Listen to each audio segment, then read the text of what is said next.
We've explored several socialist critiques of capitalism in our prior videos, but it's not enough just to critique a system. You have to offer solutions. Fortunately, socialism has many proposed solutions to capitalism, and there are many different ways to build a socialist society. And that's what we're going to be taking a look at in this video and in the videos in the days and weeks ahead. How do you structure what are some of the different proposed ways for structuring a socialist society? We'll be using the Stanford Encyclopedia of Philosophy as our guide in this examination process. And it's a fantastic source. Honestly, one of the best sources you can get online for any rigorous philosophical summary. That said, this is a summary. This is a high-level overview. You shouldn't expect this as the end-all be-all of explaining socialist institutional design. It's just a start. And there are going to be details, important details, that I'm not going to be able to cover. So be aware of that.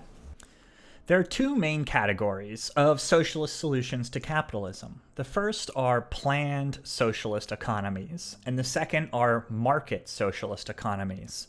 Planned socialist economies are what people are more familiar with, and we'll be taking a look at the most well-known form of planned socialist economies today. Specifically, we're going to look at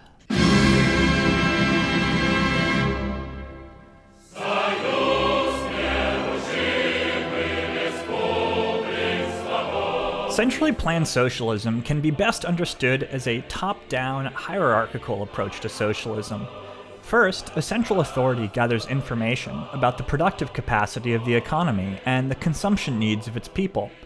An example of productive capacity would be the number of cars that a single factory can produce in a day, and an example of consumption data would be the number of bread loaves purchased per day in a town. Both productive and consumptive data must be gathered as they form the twin halves of the economy. Once the central authority has collected the relevant data, it computes an optimal production and distribution scheme for the economy.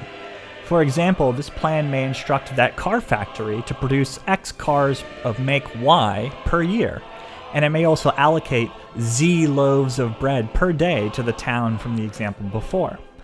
Ideally, the goal of this plan would be to ensure a just and efficient distribution of goods and services across the economy. Once the plan has been created, it is then distributed to regional and local authorities who are beholden to its implementation. In short, a central authority collects information about the economy, makes a plan for what to produce and consume, and then distributes that plan and enforces its execution.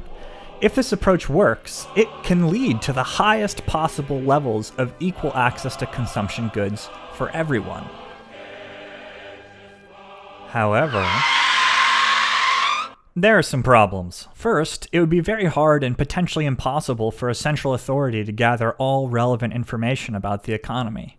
Second, even if said information could be gathered, it's very hard and potentially computationally impossible to compute the ideal distribution of goods and services. And finally, there's a significant incentive for different parties to cheat. For example, a factory could exaggerate the amount of resources needed to produce a good or service. Additionally, these theoretical flaws have been observed in reality across multiple socialist experiments in the 20th century. Compounding that, in places like the USSR, this approach to socialism led to an intense concentration of economic and political power in a ruling party that controlled a non-democratic state apparatus.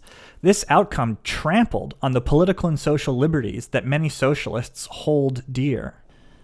Which isn't an ideal outcome. But before you get too down and out on planned approaches to socialism, first know that socialists have explored other approaches to creating a planned economy, which we'll be looking into in our next video.